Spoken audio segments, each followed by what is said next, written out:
Hey, welcome back to Hot Water Wrestling, and I'm going to review some movies that have wrestlers in them. Actually, two wrestlers, The Rock and Stone Cold Steve Austin. First movie up is The Stranger. Wasn't that great of a movie. It wasn't really that Stone Cold was bad, just Stone Cold was actually good.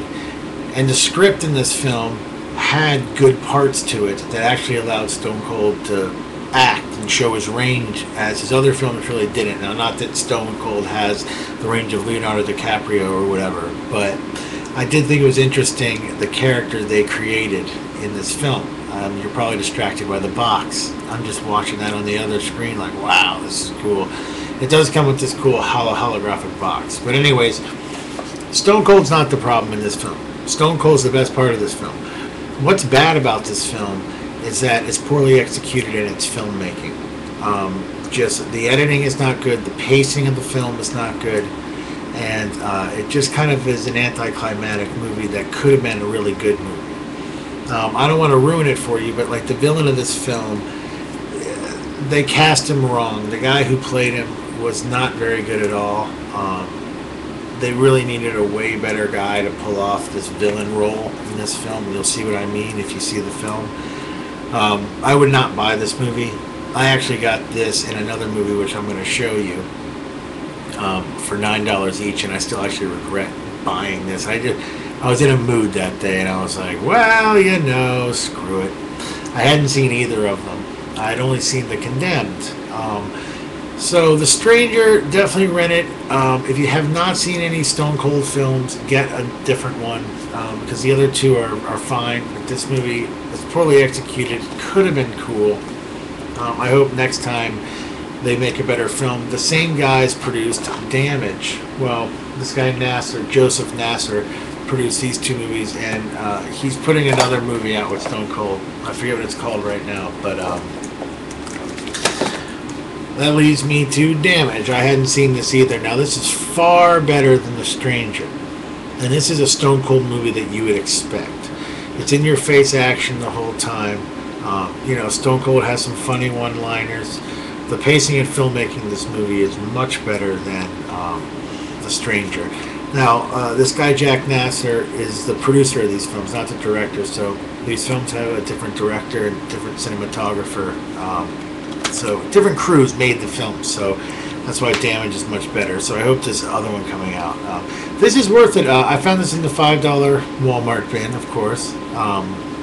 And then I picked up The Stranger for like $12 that kind of averaged both movies out to like $8 or $9 each. But excuse me. No need to get this on Blu-ray. The transfer on Damage is wonderful. Anamorphic widescreen at a high DVD bit rate, so you're not going to really miss much if you don't get it on Blu-ray. But yeah, Damage is a cool movie with great fight scenes, really cool fight scenes actually. And I quite enjoyed Damage, and I'll probably watch it again one day. This next movie is it was one of my favorite movies of last decade. Definitely my favorite movie with The Rock. It's called Southland Tales. And it was directed by David Kelly. I think that's his name. Sorry, Richard Kelly. Excuse me, Richard Kelly, who directed Donnie Darko. And it's a social commentary film. It's got a lot of people from Saturday Night Live in it. It's got Justin Timberlake and Sean William Scott, Sarah Michelle Gellar. Really crazy all-star cast for a very outrageous and crazy movie. Not necessarily an action movie. It's more a movie in the head, and like I said, it's a social commentary. It kind of, it's a futuristic projections. You just got to check out the film and put your thinking cap on and your fun cap, because it's a lot of fun, but it's thought-provoking. It's a great movie. Not a lot of people know about this movie. Maybe you all just know about it, but I don't ever meet a lot of people who know about Southland Tales. And by far, it is The Rock's best acting job. You actually see that the guy can act for real in this movie. If he would have continued to make films like this, I'd have been much happier. I mean, The Tooth Fairy, it's like you left wrestling to make The Tooth Fairy. I don't hold anything against The Rock at all. I've actually been very vocal about that to everyone that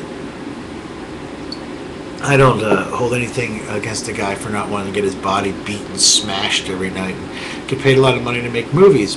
I probably would make the same choice, so would a lot of you guys, because it's very, very hard being a wrestler.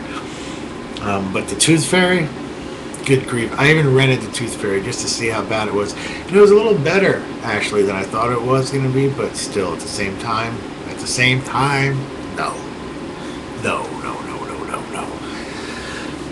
But this movie with Mark Wahlberg coming out, and Will Ferrell, I know their part's not that big, but it looks like it's going to be pretty good. Alright guys, well I hope you enjoyed this DVD, different kind of DVD, never did movies before, of Hot Water Wrestling DVD reviews, and I'll see you next time. Hopefully it won't be so long in between.